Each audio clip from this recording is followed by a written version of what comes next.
ground to cover and not that much time, but that's okay, right? We can always tweak what we were going to talk about next time to kind of capture it. All right, here we go. So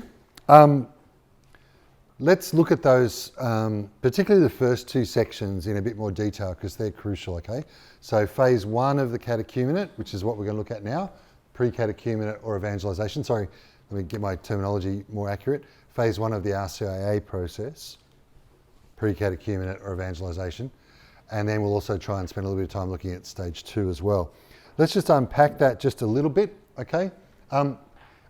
So this is coming from the actual document of the RCIA, okay, which is actually a liturgical text. So the RCIA is both a missionary process, how does somebody become a disciple, a follower of Jesus, but it's also a liturgy, a liturgical text, because there are rituals and processes that happen within that, okay? And so this is taken from that text, okay? So in this stage, a person in this stage is called an inquirer, okay, in the terminology. And I like that because what it says is, coming back to something we talked about earlier, inquirer says that the initiative lies with the person, yeah? So the key thing here is that if it's a time of inquiry, the person who is coming to faith gets to kind of set the agenda a little bit. They get to ask their questions. They get to talk about what they want to talk about, that kind of stuff, yeah? So I think that's really important.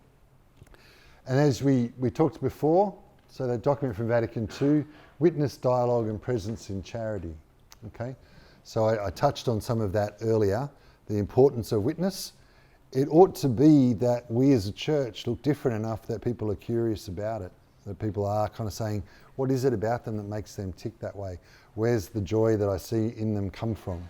Why are they the way that they are? Why do they respond the way that they do? Why are they people of integrity even when that's difficult? And of course, the greatest challenge to this, and this is, you know, from the church's point of view, the greatest obstacle is the fact that there's the dramatic kind of failures in counter witness, of which the sexual abuse scandal is the most vivid and graphic and tragic. But the truth is that there's a gap. Like, all of us are a counter witness at times, aren't we? If we're being honest with ourselves. All of us are a counter witness at times. And so the call to holiness, the call for us as a church to be more faithful, is a really important one. The initial proclamation of the gospel, and then that response of faith and conversion. So they're some of the key features of this stage, which I want to go into in just a little bit more detail, okay? So let's unpack that witness and dialogue and presence and charity a bit. Sherry Waddell's coming to Australia and to Sydney in the next few months, and she's described what she calls, you can see there Shalp, so Sherry borrows it from him, the thresholds of faith. And this kind of, I think, witnesses, it's okay, it's one thing to say, well, we're supposed to be a witness. That doesn't necessarily give you a lot of information about what that ought to look like. This kind of helps unpack that a little bit, I think. And so it starts with somebody, if someone, remember our person that I got you to imagine, it might be a friend that you actually vividly pictured. To begin with, they might not trust a single person of faith, a single Christian. Okay, they might not know somebody who's a Christian at all. Or if they know you who are a Christian, okay, then they've perhaps already moved into the first threshold, which is that they trust you at some level, yeah? So before you've ever talked about faith, this is not about them believing what you believe or anything like that. It's just that they trust you. That's where they're able to say, you know what, Melanie's a really great person, and I feel at home. I can talk about my life to her. I can share something of who I am. Or, when I think about, when I think about who I might go to when I want to just talk something through, I go see Josh, right? That's trust, okay? There's a basic level of trust. Someone can come to that place, that threshold, where they do trust a Christian, but be completely incurious, non-curious about questions of faith. So the language here might be, I've got a friend, Josh. He's a Christian, and despite that, he's a really good guy. And they show absolutely no interest in what Josh believes or what he does on Sunday, what he does the rest of the week. But they like him, and there's a level of trust there, right?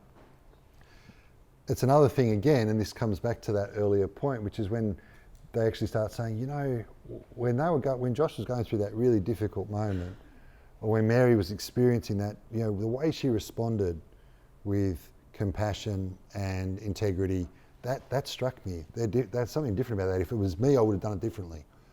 Or if it was me, I would have fallen to pieces or something like that. But they didn't. Why is that? The moment someone starts asking why people are doing the things they're doing, they suddenly become curious, right? Paul VI in the Evangelii Nunciandi says that our lives ought to be, this is my slight paraphrase, but our lives ought to be a question mark. Our lives ought to raise questions about why we are the way we are, because our faith ought to make a difference in the way that we live our lives. So that's the second threshold. When someone's curious, they can be curious, but they're not necessarily open. Okay, does that make sense? They can be like, why are they the way they are? And if they ask that question, you say, well, it's because I'm a person of faith, it's because of what God's done in my life. They say, okay, that's nice, great answer, but no more, okay? They're not open at this stage, but their curiosity's been piqued, but they're not open. Openness is another thing, isn't it? Where it's like now saying, actually, they've said it's been about it's because of God that they've responded in the way they have to that terrible situation, or it's because of their faith that they find meaning and purpose in life, where I'm struggling to find something of that, whatever it might be. I wonder if there's something in this Christian thing. When somebody says that, there's a level of openness. And again, I think this is really helpful, the distinction between openness and seeking. Somebody who's open is not intentionally saying, I need to find out if Christianity is true. I need to find out if there's something in this faith. I want to try and explore. I've got lots of questions and I'm really asking lots of them. I'm really trying to sort of tease those out. Somebody can be at those thresholds prior to that, but they're not at that point yet. There's another threshold that they cross when they say, you know what, I've got to work it out. I've often heard stories of people who said, I'm going to give myself 6 months, or I'm going to try Alpha once, or I'm going to, you know, and then that's it. Or I'm going to come to church for a month, and if that's it, then I'm done. Well, that may well represent a real seeking. I'm really looking, I think there might be something to this Christian thing, and now I'm really trying to find out what it is, and I'm being intentional about that, and I'm going to things, I'm availing myself of opportunities, I'm asking lots of questions. That's an exciting stage. Each of those stages are have all sorts of fragilities and frailties about them, right? Okay? But I think it can be really helpful to be aware of them, okay? Because it helps us to understand a little bit about where somebody's at, because you can't respond to somebody who's only at the most initial levels of trust thinking, oh, they're really seeking, because the moment you start responding in that kind of way, they're going to go, hang on a minute, I'm not there, you know, you're a nice guy, or you're a nice person, but, yeah? So getting a bit of a sense of where somebody's at will help us to be able to make sure that we're responding well to them, okay? So I find this helpful as a way of unpacking what witness and that dialogue might look like, yeah? Does that make sense? The last two stages are really beyond, so the beginning of discipleship, you might say, happens at the very end of that first phase or that first stage. Okay, we'll get onto those last bits in a moment. So there's much more that could have been said about that. I've covered it really quickly, but I want to try and move on. So that initial proclamation, remember we said that the initial proclamation of the gospel, or the kerygma, is also a crucial part of this first stage. I want to suggest that we in the Catholic Church have taken this stage for granted time and time again, and this has got a lot to do with why people can go through our Catholic schools and not be able to tell you what it means to be a follower of Jesus. It can be people who've been going to church for all their life and say, really, Christianity or being a Catholic's about following the rules, trying to be good, trying to follow the 10 Commandments. Okay, well, living by the 10 Commandments it's a secondary part of the life of faith. Okay, I want to follow the 10 Commandments. I want to do what God's asked me to do because I've encountered God, because I've met Jesus, and then I want to actually live the life that He calls me to. Right. So this bit has often been missed in our church, and yet our church talks about it. Sometimes you hear people saying that this is not a particularly Catholic kind of thing, but it's been in the church's documents and teaching, partly because it belongs right there in the actual gospel in the New Testament, but it's been in our official teaching as a church too. You can see it, as I said, in Vatican II, and it goes through every pope since the Second Vatican Council has talked about this as well.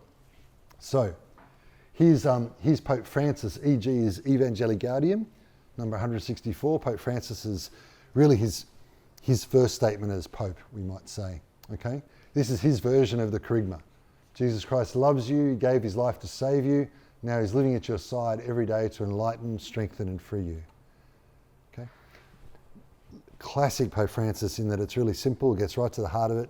He loves you, Jesus died to save you and he's now with you always. Okay? Okay? The kerygma is the core message of Christian faith from which everything else flows. Okay? Notice it doesn't mention the Eucharist, but the Eucharist absolutely flows out of this, right? Okay? When I have come to believe this, not just simply cognitively, but when I actually have come to believe it in my heart, you might say, then I'm going to love Mass because I know in the Mass that I encounter Jesus. I know that I experience his love in that moment. I know that he's with me in and through the Eucharist. But to get it around the other way, to say, okay, what's the Eucharist? Let's start there, means that we actually could miss this bit and we don't realise what the Eucharist is actually about. Does that make sense? So Francis puts it really well. Now I'm going to break all the rules of PowerPoint with my next slide. Are you ready? To not put a big slab of text up on PowerPoint, yeah? This is my definition of the kerygma, and clearly I'm not Pope Francis, right? But what I wanted to try and do in this is to tease it out a bit better, okay? Or a bit more, not better. Because I think there's something about it being pithy and something about it being in really ordinary kind of language like Francis does so well. But I want to make sure that we actually really get it and really understand what it is. So this is my definition of the kerygma. You can see it up on the screen. So it's a story, key word. It's the story of God's loving creation of humanity, our rejection of his love, so we sometimes call that sin, and the sending of his son Jesus to free us from all our unloving and to restore us to the relationship of love that God wanted us to have from the very beginning. The beginning of the talk earlier, I called that deification. Okay? Deification is a technical term for that story, right? Does that make sense? The restoration of what God had always intended for us, which was that we would be in communion with God, in a relationship of love with the triune God.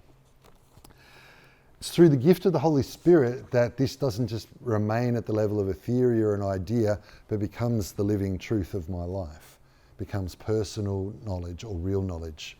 Okay? It's not just an idea, but it's actually something that has actually taken hold of my life and shapes me. Okay? This is the conversion piece of that. It's a life-changing encounter with God, revealed in Jesus' self-giving love on the cross and poured into our hearts by the Spirit who's been given to us. Okay?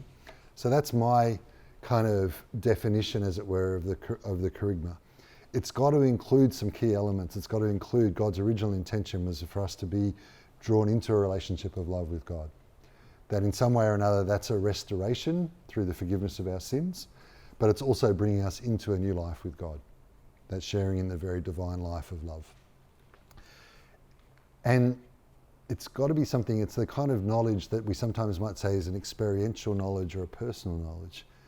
Okay? It's not a theory or an idea that I'm spouting, but I actually say, I know this has gripped me. I know this has got me. This has actually taken hold of my life, okay? And it's not just one idea among others. It's not just like a philosophy that I'm living. I've encountered the person of Jesus through the gift of the Holy Spirit. Our failure as a church to proclaim this is in direct proportion to our failure as a church to actually make disciples, okay? Because we don't do this so well, we wonder why people walk away. It's because they haven't actually heard what Christian faith is all about. They actually haven't heard the gospel, the good news. They actually haven't experienced it, okay? Because they haven't heard this. So the recapturing of the kerygma has to be right at the very centre of what we're trying to do at this time when we think about evangelisation, and always. The response of faith and conversion. That's Caravaggio's conversion of St. Paul. Does it always look like this? Can I say yes and no? Is that all right? The no is kind of obvious, okay? Just by a little way of footnote, there's no mention of a horse in the Acts of the Apostles, right? Paul, we're told, was going to Damascus. It never ever mentions a horse, but for some reason, everyone decided that he must have been on one, okay? So, not necessarily the case. Classic Caravaggio, he makes it as graphic and as kind of physical as you possibly can. conversion doesn't need to look as dramatic as that, right? Okay. Begins with a response of faith. And as a little footnote here, if we were raised and baptized as infants, okay, someone made an act of faith on your behalf. Okay. What happens, and we all have to go through this, is we need to make an adult decision for ourselves where we say we believe what other people promised for us, where we say yes to what was promised on our behalf, okay? Whether we've grown up in a family that practiced faith regularly or whether we grew up in a family that didn't, at some point, if we're going to personally respond to the gospel, that will involve an adult act of faith.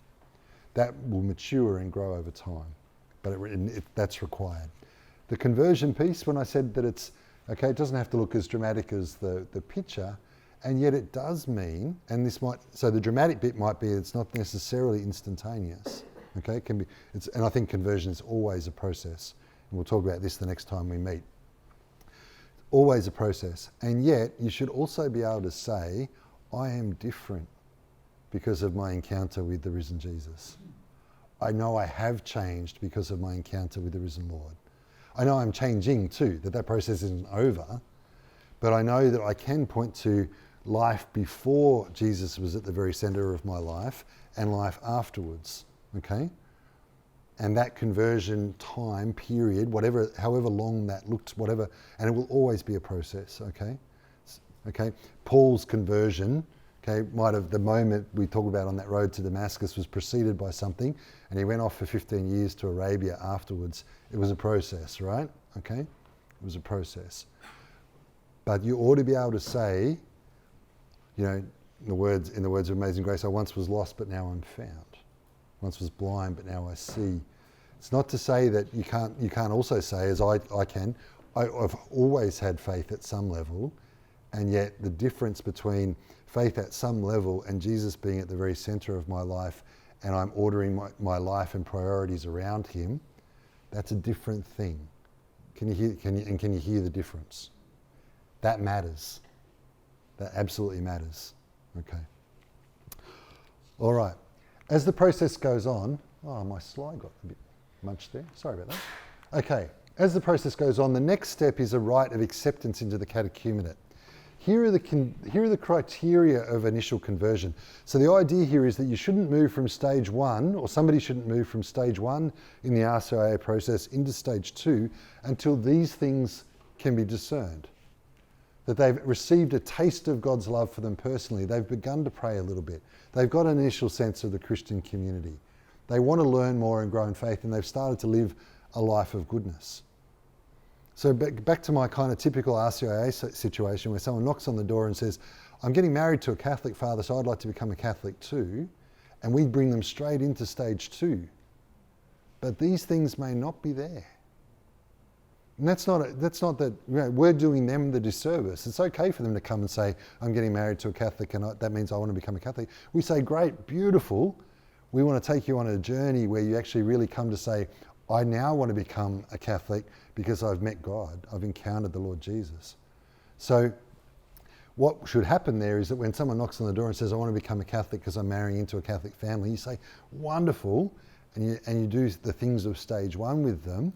And so when they get to this stage where they enter into the catechumenate, they could say, look, what they should be able to say at that point is, look, I came because I wanted to become a Catholic because that's what my future spouse, my fiance's faith is. But now something's happening for me. They don't have to say at this stage, I'm completely sold. But they do have to be able to say, and they don't have to understand every part of the church's teaching at this stage. No. But they do have to be able to say, you know what, I've had a taste of this love of God. Something's happening for me here. I might be struggling to articulate it and name it. But notice how it's a taste of God's love. It's the beginning, it's initial, learn more. This is all language of, I know that I've got further to go, but I know something's different, something's changing here for me. Okay? People shouldn't come into the catechumenate, stage two, until this can be discerned. Yeah? Okay? That's always a little dicey. You can't always tell. Okay? You can't always pick it all. But you should be seeing something along those sorts of lines. Can I just say, one of the problems I would have said is that if that person who wanted to become a Catholic because the spouse is Catholic you might find that the person who goes through the RCIA program actually might be more of a Catholic than the people that do. Okay. So Pat's making a really important point here. Can you hold that thought, because I'm going to come back to it, okay? So the idea here is that it's entirely possible that there can be people who have been going to church and very faithfully going to church, but when you start talking about the life of discipleship like this, they look at you baffled, or perhaps even a little bit angry that you're talking about this, and you say, well, I never heard about this before. It mustn't be Catholic, or it might not be, or surely that's not what I was taught and what I was told. To which I just want to say, we're profoundly sorry, because you should have been told, okay? A mistake was made here of ginormous proportions, okay? So the issue that Pat's highlighting is a really critical one, is about the community that receives people like this. Sherry Waddell will talk about people who are going through this process, and they are so excited and passionate about their faith, they can't help but talk about it, and they come into a community that says, just settle down a little bit, or says, you're really switched on and going, how about your faith? You should become a priest or a nun, right? What they're actually becoming is normal Christians, yeah? What they're actually becoming is normal disciples, but we've got such a low bar for that now that we've said, you're really switched on and holy, you need to become a priest. They're not, they're actually just becoming, they're living the life of holiness and mission that everybody's called to and that we're supposed to all be living. That's why they constitute a beautiful sign to us of what we're supposed to be. They call us who have been baptized and raised in faith to an ongoing conversion. Okay? Can you see the issue? Young people, it happens with young people too. It happens in a youth ministry that's really going places. Young people come up and they're fired up and they come into the broader parish, and the parish says, simmer down a little bit, just settle, okay? Now part of that sometimes is because the young people actually have set something on fire, but more pertinently and seriously, it's because they're actually fired up about God and they want to share that, and the community that receives them says, oh, no, just tone it down a little bit, please. Well, no, what they're talking about is normal Christian faith, okay? If you can't be fired up about the most important thing that's ever happened to the human race, if you can't be passionate about that, then surely we should go home. Surely we should go home. Okay. So, we're not going to get through it all today. The catechumenate, and this taps right into Pat's point. So they're called a catechumen, so one who's receiving instruction. In some ways that's a bit of a misnomer, because we immediately think of the classroom, but a better metaphor is about the training or apprenticeship in the Christian life. Think about an apprentice, okay? How does an apprentice learn? How do you learn to be a good builder? Well, you hang out with a master builder, right? And you learn from them, okay? How does somebody learn to become a Christian? Hanging around with people who are Christians. So before we ever get to catechesis, which is the technical term for some instruction, you're hanging around and participating in the community's communal life, prayer and mission, which raises a big important question: is if the community doesn't have a communal life outside of its prayer, in other words, the only time the community gathers in any shape or form is for Mass, then we haven't got much of a communal life. There's no real community. How do we expect people to come in and share that if we don't actually have one? Again, what we're talking about is the fact that we're living a suboptimal Christian life and trying to call people into something more than that. We haven't got it to offer them. This requires a change and a renewal of parish. Okay? Clearly it's what's required. If the community doesn't have a mission, okay? If there's no missionary activity, if there's no actual participation that can look like 1,000 different things. Remember Pat's point earlier, which is really valid, about people, their mission field fundamentally is the life and work in which they're already part of. But it's also about, if there's no actual care and outreach to the poor, if there's no other way of reaching out to people who don't yet know the love of God, how do people participate in that? So what we tend to do, because these things are suboptimal, we actually, in the catechumenate, all we tend to do is teach them. And we wonder why so we fall back into a classroom kind of model. That's not what the RCIA says. It's not what the RCIA says. The RCIA says, first and foremost, you're being apprenticed in a way of life. So it's kind of like hanging around often enough with people of faith so it rubs off on you. Yeah? Okay. We need to wrap this up. I probably should at least finish the RCIA. okay? And then we'll flow on to next time about what does that look like and what does that mean. The rite of election happens on the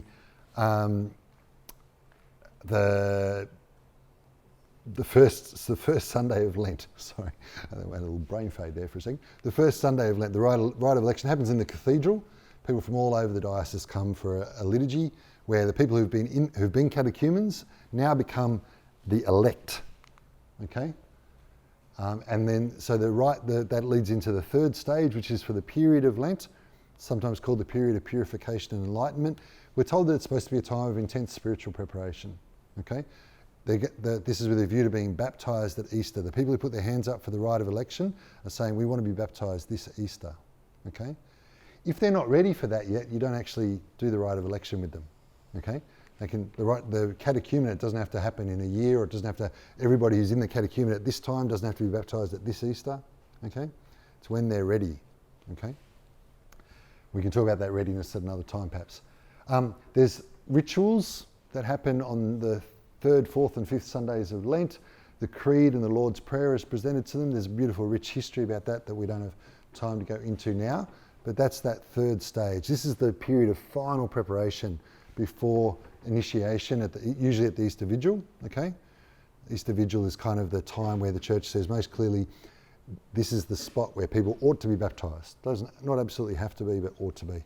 And the readings, if you go back, have a look at the readings for the Easter Vigil. They're baptismal readings, okay? The themes of baptism and the imagery of baptism is all the way through them, okay? All right. After Easter, mystagogy, people are called neophytes. That means they're new, okay? And that just doesn't mean that they're just new members of the church. There's the newness of that they've become a new creation in Christ through baptism, yeah? Okay? And this period of mystagogy, remember, we hear the word mystery in that. So mystagogy is the unpacking of the mysteries that they've received through the rituals of baptism, confirmation and Eucharist. At this point, they're fully integrated into the faith community. So at some point, we often hear people say, you've become a Catholic at that point, or you've joined the church at that point. But the truth is that the catechumens are part of the church, the household of the faith. Okay? They're already part of the church. And if we think about it from a belonging point of view, their belonging started well back before that, right? We might talk about in that pre-catechumenal phase an incipient kind of belonging, or a loose kind of form of belonging, but they already belong, or none of it's going to take. Okay, none of it's going to take. And at this point, they're being invited into that life of full discipleship, communion, and mission. Okay. If this hasn't already begun, though, in the previous period, in that apprenticeship time, then we can't magically expect it to happen here. Part of why I think, one of the reasons why I think people leave, I said that people leave, sometimes people have gone through the RCIA and then they don't continue on, and we know that happens. It's possibly not as stark a statistic as sometimes people think. Quite often people move away and they go to another parish and that sort of thing. They may still continue in the practice of faith. But one of the reasons why that might not happen is that they skipped stage one effectively. Another reason might be is that they've actually had a really rich experience of Christian faith in that RCIA group, but then they've just then thrown into the broader life of the parish this big kind of mass of folk, and that's no longer the rich experience that they were once used to, okay? And they kind of become disillusioned through that process. Okay, how are we going? Is it okay if I go for 4 more minutes and we finish at 3:10? Is that all right? Breaking trust. I'm breaking trust with you. All right. So when we revisit belonging, believing and behaving, when does it begin? I said that I think it begins in stage one of the pre-catechumen and evangelisation. I noticed from at least one person who has a theology degree in the room, a little frown on their face when they heard me say that. But I'm going to defend that, because I think in that witness stage, it might only be with one other person at this stage, but if it's trust is the doorway into that, that's an experience of belonging, isn't it? Yeah? That's got to grow. It's got to come to a sense of belonging, of a sense of I belong to the church and to this particular faith community within the church as well. But the belonging started, okay? If you think about, I think for everybody in the room, if you think about your faith experience, it began with that experience of belonging, okay? It certainly did for me. I remember very clearly going to the the series of nights, a little bit like the Alpha program back when I was 16, and it was because I met a group of people who just took an interest in me, who could pretty clearly see I was wearing all sorts of masks, and it didn't worry them. They just accepted me, and I felt like I belonged. And then I found myself thinking they're a bit different to me. There's a joy I haven't seen before. There's a love in their life and faith in faces that I haven't known. I want what they've got. Okay? So I moved from a basic kind of sense of trust. They'd been a witness to me, and I found myself becoming curious. And then I was like, okay, what they've said is what I want, what they've got, has come from them has come to them because of their faith. That's what I need then too. Okay, so the belonging happens really early on. Okay, and then of course it has to flow through into that catechumenate phase. And part of shifting the model of our experience of RCIA to date is to say it shouldn't be that the belonging now becomes closed in within that circle of people in the RCIA group. Because when that RCIA group is always a temporary experience of Christian community, and when it dissolves after the period of mystagogy is over, they need to be embedded and feel like they belong somewhere else in the parish or in the faith community. So that experience of belonging in that catechumenate has to be in other places within the life of the church. Okay? And then obviously by the time that they officially belong, which is here at initiation, they've sociologically, if you liked, or existentially belonged well before that. Okay. You mentioned Alpha, and Alpha is something that we've been working really hard at Penshurst, and we're introducing it at Peakhurst as well. Part of what I love about Alpha is it does the first stage really well, right? Creates a sense of belonging over a meal. It tells the foundational story of Christian faith and gives people the building blocks of a life of faith. Session on prayer, on the Bible. It talks about what does it mean to have faith. Okay, it does the kerygma. Okay, so it does the belonging in and through the meal, in and through the chance to share every week, and it takes you through the kerygma. There are other kerygmatic programs out there. Okay, Alpha is just the best one I've seen. Okay. It's just the best one I've seen. So the way that do you need that kind of a program? Not necessarily, but it can be very helpful to have a tool, and that's what all Alpha is. It can be really helpful to have a tool to be able to say, okay, here's something that does that first step for us, if we do it well, okay? It takes people through and gives them what they need, and then they move into that next stage, okay, that catechumenate phase. All right. We should probably press pause, shouldn't we, at this point? Let you go home. So the next session we'll talk a bit about conversion, but I'll pick up the last, because remember this? So what we've done today is we've spent a fair bit of time in that right-hand side of the box. I'm hoping that you've got all sorts of ideas about what action looks like, because you can apply this to people adults who've never been baptised, take them through that process. Young people who've grown up in the life of faith but need to actually take that hold of it for themselves. So this has all sorts of implications for youth ministry. So the key point of my doctorate was to say this process works really well with young people with appropriate translation, right? Works really well with young people with appropriate translation. It also works for people who have been baptised but haven't actually been practicing their faith for a long time, okay? This process can, because I think it's fundamentally a human process, okay? In certain sense, a kind of a natural process that's then graced by God, it can work in those different contexts. So what we want to think about then is what does it look like to translate it into those different situations and contexts. So I hope that little teaser has left you wanting more and you might come back next time. Thanks very much.